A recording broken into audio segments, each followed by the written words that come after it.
Hello student, hope you all doing well. आज जो हमारा सेशन रहेगा वो रहेगा इलेक्ट्रिसिटी पर। आज हम डिस्कस करेंगे चार्ज क्या होते हैं, कितने टाइप के इलेक्ट्रिसिटी होते हैं और स्टैटिक इलेक्ट्रिसिटी क्या होता है, और आपके एग्जाम में इस स्टैटिक इलेक्ट्रिसिटी से कौन कौन से क्वेश्चन आ सकते हैं, वो सारी चीजें आज हम इसी वीडियो में डिस्कस करेंगे। सो चलो शुरू करते हैं। अभी जो हम लोग स्टार्ट करेंगे वो बेसिकली एक कॉन्सेप्ट डेवलप करेंगे कि इलेक्ट्रिसिटी क्या होता है। जब इलेक्ट्रिसिटी आप ये शब्द कभी भी सुनो तो आपको क्या याद आना चाहिए? सबसे पहले एनर्जी याद आना चाहिए। क्या याद आना चाहिए? एनर्जी याद आना चाहिए। किसकी एनर्जी की बात हो रही है? चार्ज पार्टिकल की। कोई भी इलेक्ट्रिकली चार्ज पार्टिकल है, इलेक्ट्रिकली चार्ज पार्टिकल मतलब या तो कोई पॉजिटिव क्यू या तो कोई नेगेटिव क्यू। ये जो चार्ज पार्टिकल है, ये जिस भी टाइप की एनर्जी है इसके पास, उसको हम इलेक्ट्रिसिटी कहते हैं। ये जो इलेक्ट्रिसिटी है वो दो टाइप की है, क्योंकि चार्ज पार्टिकल भी दो स्टेट में हो सकता है। तो सबसे पहले हमारे पास है स्टैटिक इलेक्ट्रिसिटी। जब मैं स्टैटिक इलेक्ट्रिसिटी की बात कर रही हूँ, दैट मींस मैं बात कर रही हूँ क्यू एट रेस्ट। अगर कोई भी चार्ज पार्टिकल रेस्ट में है तो दैट मींस वो स्टैटिक इलेक्ट्रिसिटी है। अगर कोई भी चार्ज पार्टिकल मूव कर रहा है तो इसका मतलब उसके पास करंट इलेक्ट्रिसिटी है। आज हम इस सेशन में डिस्कस करने वाले हैं अबाउट द स्टैटिक इलेक्ट्रिसिटी। ठीक है, तो हम जरा स्टार्ट करते हैं। आप लोग समझ ही चुके होंगे स्टैटिक इलेक्ट्रिसिटी क्या है। एक ऐसी इलेक्ट्रिकल एनर्जी बेसिक जिसको प्रोड्यूस कौन कर रहा है? एक चार्ज पार्टिकल ही प्रोड्यूस कर रहा है, लेकिन वो चार्ज पार्टिकल रेस्ट में है। ठीक है, और जब भी हम लोग को स्टैटिक एनर्जी को समझना होगा तो आपने देखा होगा सर्दियों के टाइम में हमको ऐसा लगता है कि जो कंबलें जब हम रब करते हैं तो उसमें से हमको आवाजें आती हैं, है ना, स्पार्कलिंग आवाजें आती हैं। साथ ही साथ आपने देखा होगा, बहुत सारे कार्टून्स में भी देखा होगा, बहुत सारे म्यूजियम में भी अगर आप लोग गए होंगे तो आप लोगों ने देखा होगा कि अगर इस कंडक्टर बॉल पे हाथ रखा जाए तो हमारे बाल खड़े हो जाते हैं। या फिर बचपन में मुझे तो लगता है आप में से बहुत सारे बच्चों ने ये किया ही होगा कि जो स्केल है उसको अपने ड्राई हेयर पे रब करके और जो कागज है उससे चिपकाया होगा, मतलब वो अट्रैक्ट कर देता है बेसिकली ना। तो ये सारी चीजें जो है, ये सारे जितने भी मैंने अभी बात बताई है, ये सारी की सारी चीजें आपकी स्टैटिक इलेक्ट्रिसिटी का ही एग्जाम्पल है। ठीक है, थोड़ा आगे बढ़ते, क्योंकि हम चार्जेस की बात कर रहे हैं तो अब हमको जो याद रखना अपने एग्जाम के लिए कॉन्सेप्ट वो रहेगा हमारा स्टैटिक चार्जेस के बारे में, यानी चार्ज पार्टिकल के बारे में। चार्ज क्या होता है हम सिंपली समझे तो बेसिकली हमारे पास यहाँ पर हमारे जो आसपास हम बहुत सारा मैटर देखते हैं। मैटर कहें तो कोई भी ऐसी चीज जिसके पास मास है और उसके पास कोई ना कोई उसने स्पेस ऑक्यूपाइड कर रखा है, यानी उसके पास वॉल्यूम है। उसी मैटर वो जिस चीज से बना उसको एटम कहते हैं। वही एटम जिस चीज से बने उनको इलेक्ट्रॉन प्रोटॉन न्यूट्रॉन कहा जाता है। सो बेसिकली अगर हम देखें तो इलेक्ट्रिकल चार्ज भी इन्हीं इलेक्ट्रॉन प्रोटॉन का ही रिजल्ट है। लेकिन इलेक्ट्रिकल चार्ज में जब भी हम लोग बात करते हैं तो क्योंकि हम लोग इस इलेक्ट्रिक चार्ज को हम क्या कह रहे हैं? Property of matter. जो मैटर है उसकी एक प्रॉपर्टी है, और ये जो प्रॉपर्टी है वो बेसिकली क्या करती है? उसको इलेक्ट्रिक फोर्स के तरफ या तो वो अट्रैक्ट कराएगी उसे, या तो कहेगी कि भाई तुम मुझसे दूर हो जाओ, यानी रिपेल करेगी। तो यानी कोई भी एक ऐसा चीज जिसको अगर हमने किसी भी इलेक्ट्रिक फोर्स के पास रख दिया, अगर वो उस इलेक्ट्रिकली चार्ज पार्टिकल के तरफ आ रही है या उससे दूर जा रही है, तो इसका मतलब वो चार्ज पार्टिकल है। और यही चार्ज पार्टिकल्स की कुछ ना कुछ प्रॉपर्टीज हैं जो अभी हम डिस्कस करेंगे। सबसे पहला जो है वो है क्वांटाइजेशन ऑफ चार्ज। जब मैं क्वांटाइजेशन ऑफ चार्ज कहूंगी ना तो तुम ये समझ लेना, क्वांटिटी, क्वांटिटी का मतलब आप समझ लो नंबर। अगर आप ये गिन सको कि किसी भी मटेरियल पे किसी भी मैटर में कितना चार्ज है तो उसी को हम क्वांटाइजेशन ऑफ चार्ज कहते हैं, यानी चार्ज को गिना जा सकता है। अब कैसे गिना जा सकता है?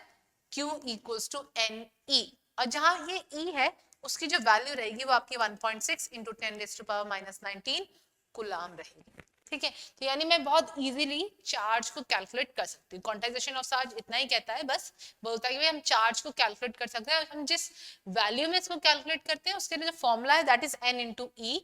आपको n इंटू ई नहीं याद करना तो आप बहुत सिंपली याद कर सकते हैं n इंटू 1.6 इंटू 10⁻⁻19 कुलाम। तो जो ऐसा यूनिट है चार्ज का वो क्या हो जाता है? आपका कुलाम। आई थिंक आपको इतना समझ में आ गया होगा। हम नेक्स्ट प्रॉपर्टी की तरफ बढ़ते हैं। जो हमारा नेक्स्ट प्रॉपर्टी है वो बेसिकली क्या बता रहा है मुझको? Additivity of charge. एडिटिविटी, चलिए बहुत ज्यादा बड़ा लंबा चौड़ा शब्द हो गया, हम इसको बस इतने छोटे शब्द से याद करेंगे, दैट इज एड। ऐड किसको करना है? चार्ज को। यानी किसी भी चार्ज पार्टिकल्स को ऐड किया जा सकता है। लेट्स से मैं ऐसा बोलती हूँ, ये जो ए बॉडी है, उसके पास एक चार्ज है यहाँ से चला गया जिसकी वैल्यू थी -3q, ठीक है, और इसमें मैंने ऐड कर दिया कुछ चार्ज, ये माइनस लिख रही हूँ ताकि आपको समझ में आए कि ये चला गया है, ठीक है। अब मैं यहाँ पे ऐड कर रही हूँ +4q। अब मैं आपसे कहूंगी इसके पास टोटल कितने चार्ज थे, तो हमको क्या करना है, जितने भी चार्ज इसमें ऐड हुए हैं वो तो ऑब्वियस सी बात है विद साइन रहेंगे। तो कहने का मतलब क्या है, अगर हमको जानना है किसी भी बॉडी पे कितना टोटल चार्ज है, तो हम उस चार्ज की वैल्यू, यानी जो भी चार्ज की वैल्यू है उसको क्या कर सकते हैं, ऐड कर कर उसकी वैल्यू को हम लोग आइडेंटिफाई कर सकते हैं या फिर मेजर कर सकते हैं। वही चीजें कौन कह रहा है, एडिटिव प्रॉपर्टी ऑफ चार्ज, ठीक है। यानी अगर किसी ऑब्जेक्ट पर, सपोज करो इसी को ले लेते हैं, इस ए को, इसके पास -3q चार्ज है, +4q चार्ज है, 6q चार्ज है, ऐसे करके इसके पास चार्ज है। और मैं आपसे पूछना चाहती हूँ कि भाई इस ए के पास टोटल चार्ज कितना है, तो आप क्या करोगे, जितना भी आपको चार्ज दिख रहा है विद साइन इसको ऐड करो।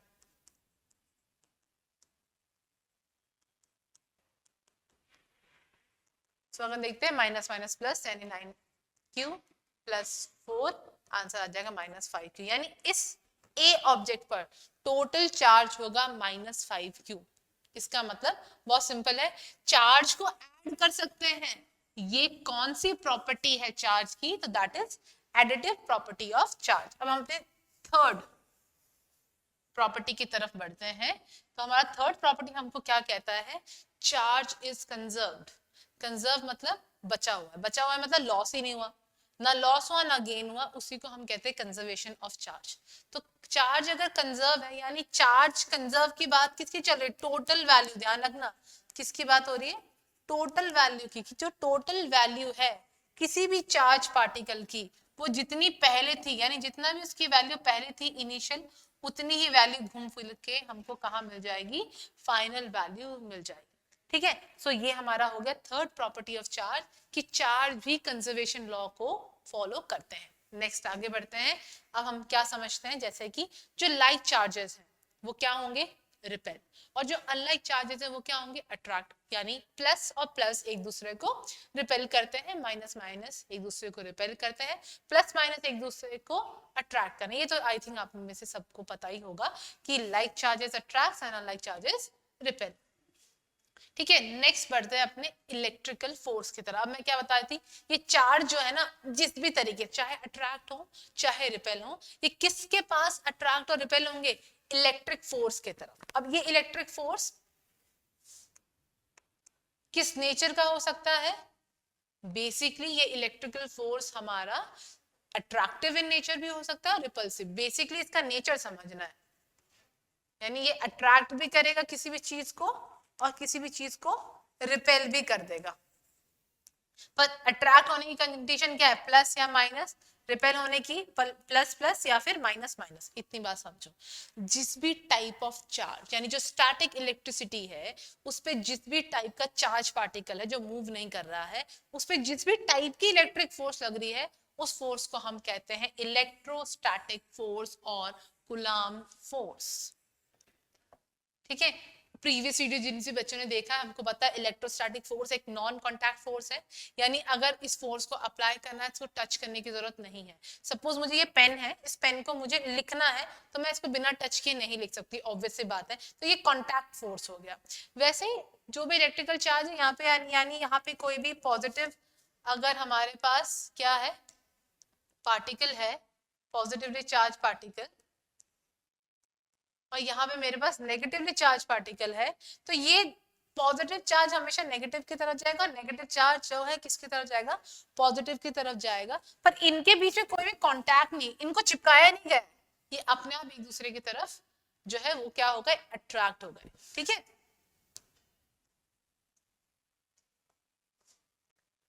इसी चार्ज को हम क्या कहते हैं, कूलम्ब फोर्स। अब कूलम्ब फोर्स होता क्या है, ये भी इंपॉर्टेंट है ना।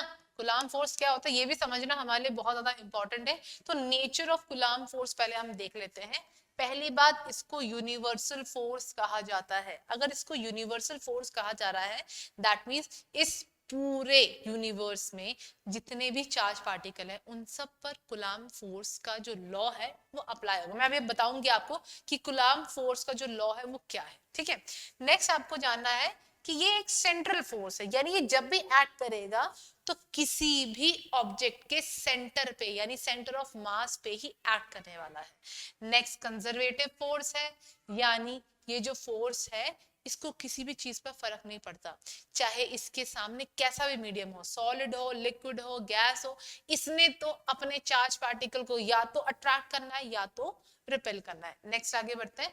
ये follows the inverse square rule. मैंने आपको कहा था जब भी आप ये इनवर्स स्क्वायर रूल समझो तो समझ जाना F is inversely proportional to R square rule की बात हो रही है। साथ ही साथ ये न्यूटन्स के थर्ड लॉ को भी फॉलो करता है, यानी इलेक्ट्रोस्टैटिक फोर्स या फिर कूलाम फोर्स में जो पॉजिटिव नेगेटिव है वो एक दूसरे को अगर अट्रैक्ट करें तो दोनों का मैग्नीट्यूड तो सेम होगा लेकिन उनके डायरेक्शन डिफरेंट होंगे, ठीक है। आगे बढ़ते हैं। corresponding to the Newton law of gravitation। corresponding को ना तुम पता कैसे याद कर लेना, सेम। correspond का मतलब है सेम टू सेम, जैसे न्यूटन लॉ ऑफ ग्रेविटेशन है वैसा सेम टू सेम ही क्या है, कूलाम्स फोर्स लॉ। अब मैंने तुम्हें इसलिए पहले नहीं बताया ताकि तुम इसी से लर्न कर लो। तो इसका मतलब न्यूटन जो लॉ ऑफ ग्रेविटेशन है वो क्या है, वो कहता है भाई जो ग्रेविटेशनल फोर्स है Fg वो डायरेक्टली प्रोपोर्शनल है मास के प्रोडक्ट से और इनवर्सली प्रोपोर्शनल है इनके बीच के डिस्टेंस पर। तो कुछ ऐसा ही है हमारा कूलाम फोर्स भी, बस हमको इसको क्या लिखना है, इलेक्ट्रोस्टैटिक फोर्स है, Fe से डिनोट कर दिया गया है। अब क्योंकि मैंने तुमको बताया इलेक्ट्रोस्टैटिक की बात हो रही है यानी चार्ज पार्टिकल की बात हो रही है, तो चार्ज पार्टिकल में मास तो नहीं आएगा, क्या आएगा, चार्ज आएगा। तो जो भी मेरा कूलाम फोर्सेस है वो बेसिकली क्या होगा, is directly proportional to the product of charges और inversely proportional to the distance between them. Similarly जिस तरीके से इनवर्स स्क्वायर लॉ कहता है कोई भी चीज अगर उनकी बीच की दूरी से इनवर्स रिलेशन में है और उसकी स्क्वायर यूनिट का से, तो हम उसको क्या कहते हैं, inverse of square law. I hope आपको इतनी बात समझ में आ गई होगी। सो चलो हम देख लेते हैं कि न्यू जो कूलाम का जो लॉ है, कूलाम्स लॉ है, वो क्या कहता है कि Fe यानी इलेक्ट्रोस्टैटिक फोर्स डायरेक्टली किसके प्रोपोर्शनल है, Q1 इंटू Q2 के। सिमिलरली Fe जो है वो इनवर्सली प्रोपोर्शनल है R स्क्वायर के लिए। वहां पे जो भी हमारा क्या था, जो कांस्टेंट वैल्यू था ग्रेविटेशन में, दैट इज कैपिटल G, यहां पर होगा आपका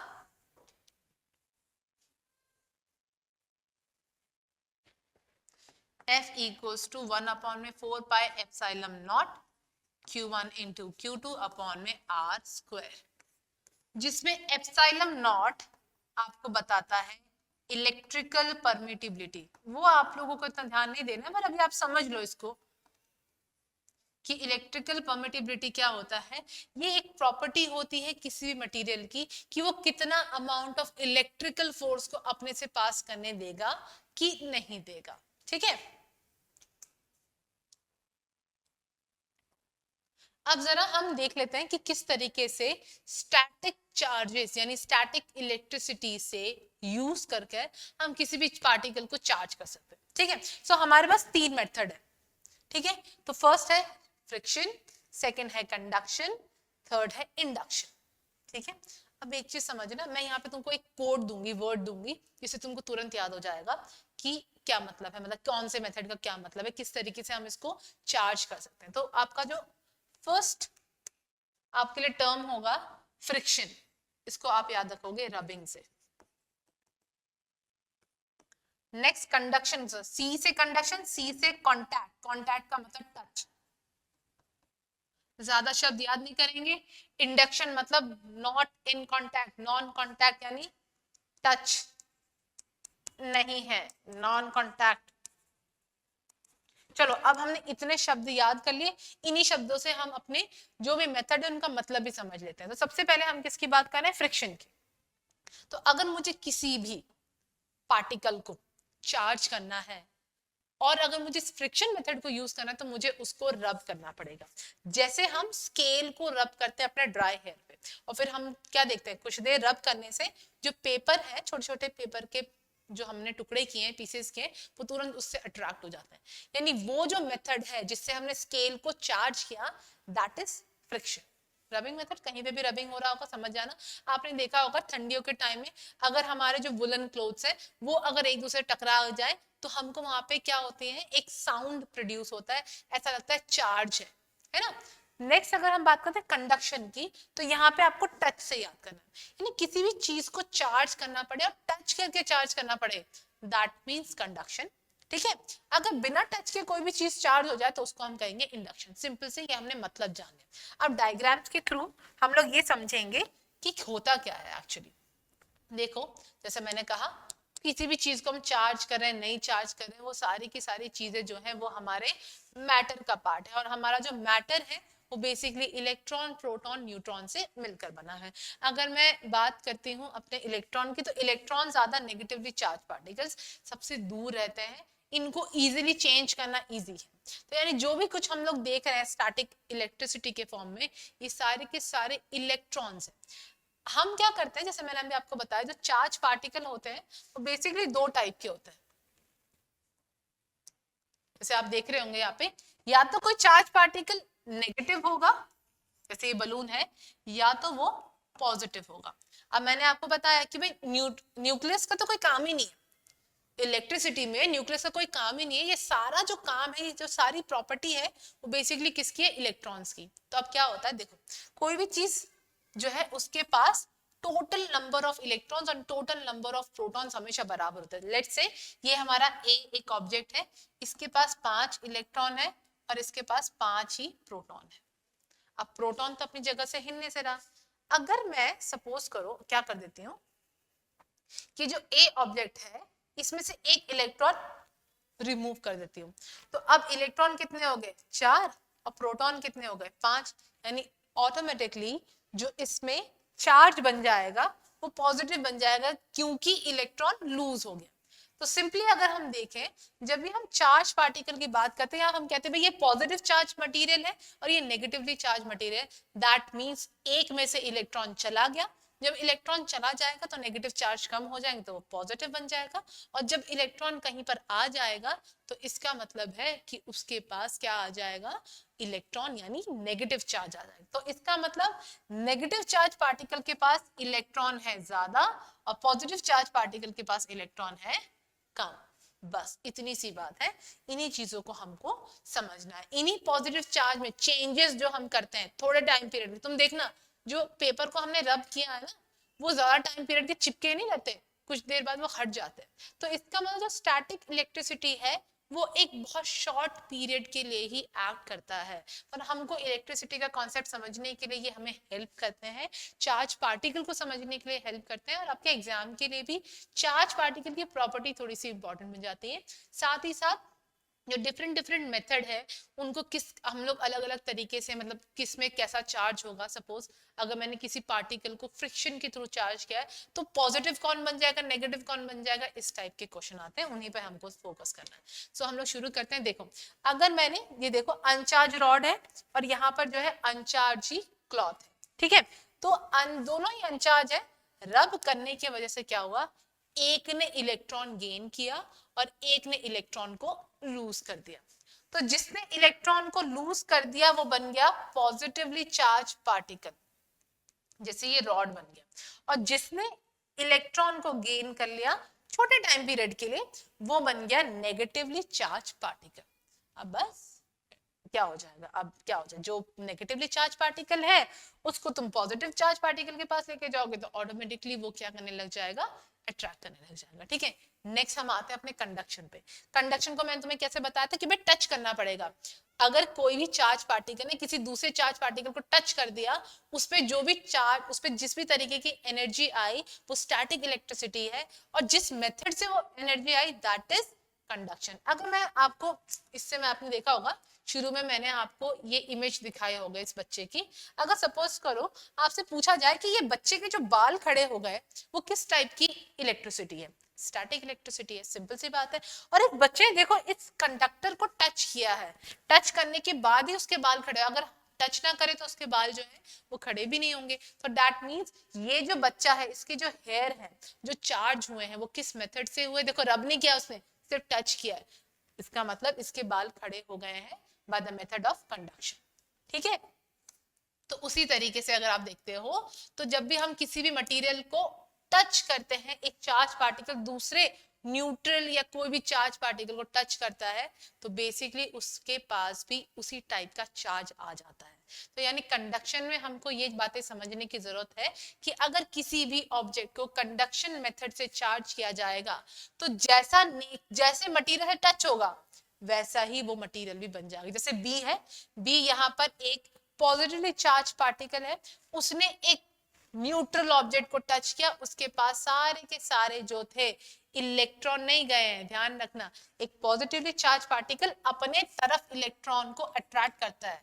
तो यानी जो ये ए होगा, हो सकता है इसके पास 11 इलेक्ट्रॉन्स हो, उसमें से अगर 5 के 5 इलेक्ट्रॉन बी के पास चले गए तो ये जो है कौन सा चार्ज कैरी कर लेगा, +5q चार्ज इसके पास आ जाएगा। तो कंडक्शन मेथड से क्या होता है बच्चों, इलेक्ट्रॉन रिमूव होने शुरू होते हैं। ध्यान रखना टेम्परेरीली है, जब तक टच करके रखोगे तब तक ही वो पॉजिटिवली चार्ज रहता है, ठीक है, नहीं तो फिर जैसे आपने हटा दिया उसका चार्ज भी खत्म हो जाता है।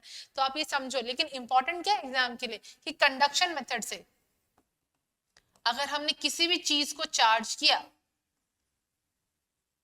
तो वो बॉडी का जो नेचर है, वो जो चार्ज आएगा उस पर कैसा आएगा, सेम आएगा जैसे हमारा कंडक्टिंग बॉडी होगा। अगर मेरी कंडक्टिंग बॉडी कैसी है, यानी जिसको मैंने टच कराया वो कैसी बॉडी पॉजिटिव है, तो जिस पर टच कराया वो भी पॉजिटिव बन जाएगा। अगर मेरी जो चार्ज पार्टिकल जिसको मैं टच करा रही हूँ वो नेगेटिवली चार्ज है तो वो बॉडी भी नेगेटिवली चार्ज हो जाएगा। सपोज कर लेते हैं ये जो पेन है, मैं मानती हूँ ये है पॉजिटिवली चार्ज पार्टिकल, अगर इसको मेरे हाथ ने टच किया तो क्यों टच हो गया ना, तो यानी मेथड कौन सा है, चार्जिंग मेथड कौन सा है, कंडक्शन। ठीक है, तो अगर इस पे चार्ज, अगर आपसे पूछेंगे भाई मेरे हाथ पे कौन सा चार्ज आ जाएगा, तो मेरे हाथ पे आ जाएगा पॉजिटिव चार्ज। ठीक है, तो कंडक्शन बेसिकली वो मेथड है जिसमें एक ऑब्जेक्ट दूसरे ऑब्जेक्ट को चार्ज करता है और दोनों पर ही सेम चार्ज रहता है। लेकिन फ्रिक्शन की बात की जाए तो यहाँ पे देखो डिफरेंट चार्ज, जैसे आपने रब किया, रब करने के बाद एक बन जाएगा पॉजिटिव और दूसरा बन जाएगा नेगेटिव।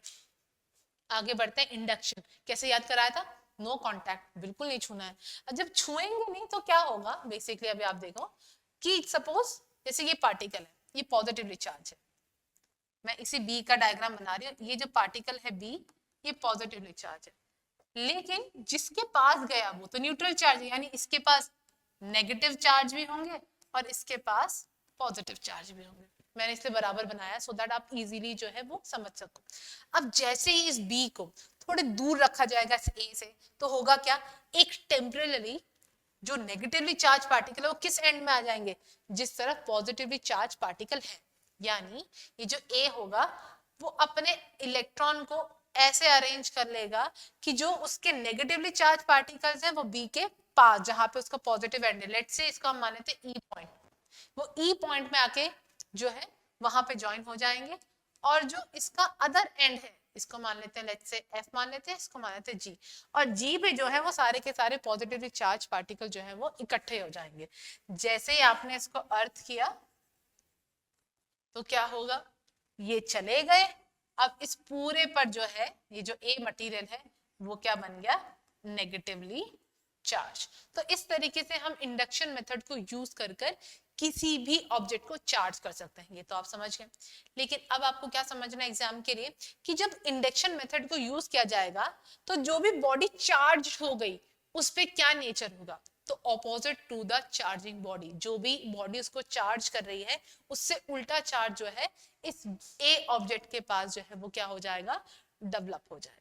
ठीक है, आई होप आपको ये कॉन्सेप्ट बहुत क्लियर हो गया है। स्टैटिक चार्ज में हमको बस इतना ध्यान रखना है मेथड क्या क्या होते हैं, प्लस अब हम आगे ध्यान रखेंगे जब हम लोग फ्रिक्शन मेथड को यूज करते हैं तो हमारे पास किस किस टाइप से कौन कौन से चार्जेस आते हैं। देखो अब बताती हूँ मैं क्वेश्चन कैसा आएगा कि हमने ग्लास रॉड को रब किया सिल्क क्लॉथ के साथ, तो ग्लास रॉड पे कौन सा चार्ज होगा और सिल्क पे कौन सा चार्ज होगा। तो देखो जैसे मैं ग्लास रॉड को सिल्क क्लॉथ के साथ अगर रब करती हूँ तो ग्लास रॉड बन जाएगा पॉजिटिव और सिल्क क्लॉथ बन जाएगा नेगेटिव। वैसे ही फर को अगर मैं रब करती हूँ विद किसके, इबोनाइट एम्बर रॉड के साथ, तो फर बन जाएगा पॉजिटिव और एम्बर रॉड बन जाएगा नेगेटिव। वैसे वुलन क्लोथ्स है, अगर उनको प्लास्टिक सीट्स के साथ हम बैठते हैं, रब करते हैं, तो उनमें भी फ्रिक्शन क्रिएट हो जाता है।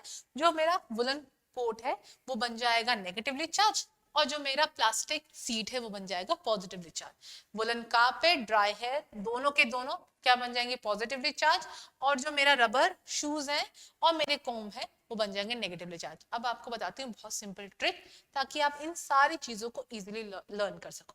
बस इतना समझो कि सिल्क क्लॉथ को छोड़कर जितने भी कपड़ों की बात होगी, कारपेट की बात होगी, ठीक है, फर की बात होगी, ड्राई हेयर की बात होगी, किसी भी चीज की बात होगी जिसमें हेयर इंक्लूडेड है, वो सारी चीजें जो हैं वो पॉजिटिवली चार्ज होंगी, सिर्फ सिल्क क्लॉथ को छोड़कर। सिल्क क्लॉथ की बात नहीं हो रही है, बाकी जिस भी कपड़ों की बात होगी उसमें कोई भी चीज रब किया जाएगा, तो जो क्लॉथ है, जो फर है, जो वुलन कोट है, जो बेसिकली कारपेट है, जो बेसिकली हमारा हेयर है, ये सारी चीजें क्या बन जाएंगी, आपकी पॉजिटिवली चार्ज। लेकिन बाकी सारी चीजें फिर क्या हो जाएंगी, नेगेटिवली चार्ज। सिंपल सी बात है, ठीक है, हमने ऐसे लर्न कर लिया। तो अब जब भी हमको क्वेश्चन आएगा कि अरे अगर हमने कारपेट पे शूज को जो है रब किया, तो कारपेट की बात हो रही है, यानी मैंने अभी आपको बताया कारपेट मींस पॉजिटिव चार्ज, तो ऑब्वियस सी बात है शूज में क्या चार्ज आ जाएगा, नेगेटिव चार्ज। अब इतने इजी तरीके से ये सारी चीजें जो है सीख गए हो। आई होप आपको ये जो कॉन्सेप्ट है रिगार्डिंग द स्टैटिक इलेक्ट्रिसिटी अच्छे से समझ में आया होगा, और आप जो है अब आगे आपके एग्जाम में जिस भी टाइप के क्वेश्चंस आएंगे स्टैटिक इलेक्ट्रिसिटी को लेकर, वो आप इस कॉन्सेप्ट को यूज कर कर बहुत इजीली समझ पाओगे। ठीक है, सो अब हम मिलते हैं अपने नेक्स्ट सेशन में, जिसपे हम बात करेंगे करंट इलेक्ट्रिसिटी की। So thank you.